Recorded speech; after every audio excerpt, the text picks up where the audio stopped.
প্রিয় বন্ধুগণ, যে ব্যক্তি শারীরিক এবং আর্থিকভাবে মক্কায় আসার মতো ক্ষমতা রাখে এবং রাস্তার নিরাপত্তা থাকে, তার জন্যে এখানে এসে হজ সম্পাদন করা ফরজ।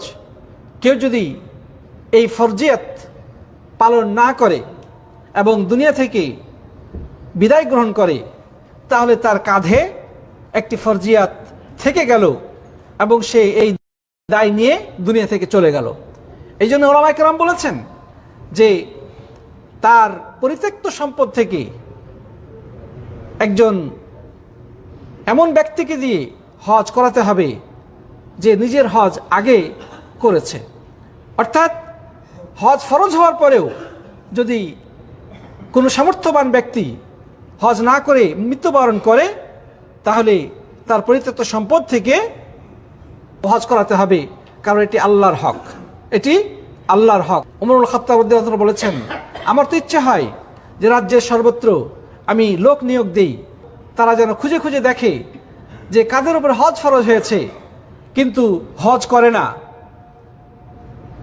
আমার ইচ্ছা হয় তাদের উপরে আমি যেন কর আরোপ করে দেই। আরেক জায়গায় তিনি বলেছেন যে যে ব্যক্তির উপর হজ ফরজ হয়েছে কিন্তু হজ আদায় করলো না, আমার এতে কোনো পরোয়া নাই, সে ইহুদি হয়ে মরুক অথবা খ্রিস্টান হয়ে মরুক।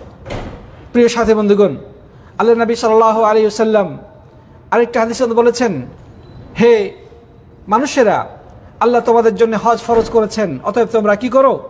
হজ করো। তখন উপস্থিত শ্রোতাদের মধ্যে একজন উঠে দাঁড়িয়ে বললেন, আফি কুল্লি আমিন ইয়া রাসূলুল্লাহ, হে আল্লাহর রাসূল, প্রতি বছরই হজ করতে হবে?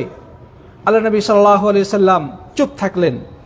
তারপরে দ্বিতীয়বার একই প্রশ্ন করলেন ওই ব্যক্তি। আল্লাহ নবী সাল্লাল্লাহু আলাইহি ওয়াসাল্লাম উত্তর না দিয়ে নীরবতা অবলম্বন করলেন। তৃতীয়বারও ওই ব্যক্তি একই প্রশ্ন করলেন। নবী করিম সাল্লাল্লাহু আলাইহি ওয়াসাল্লাম চুপ থাকলেন এবং বললেন, আমি যদি এখন বলি যে হ্যাঁ প্রতি বছরই হজ ফরজ, তাহলে এটা আল্লাহর পক্ষ থেকে ফরজ করে দেওয়া হবে। অতএব আমি যখন কোনো বিষয়ে চুপ থাকি, তোমরা সেখানে চুপ থাকো। প্রিয় বন্ধুগণ, আমরা বুঝতে পারলাম যে হজ করা জীবনে একবার ফরজ।